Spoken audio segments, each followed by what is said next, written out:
embotellamiento repetitivo, casi un plan divino que no me deja llegar ni acercarme a ningún destino.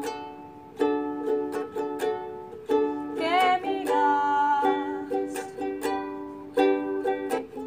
Si la luna no es real, si cambiaras de canal, quizás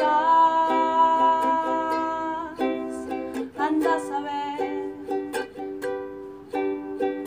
Buenos días, buenas tardes, buenas noches, un rompecabezas hago y deshago tu carita con distintas piezas, lluvia artificial, virtualidad.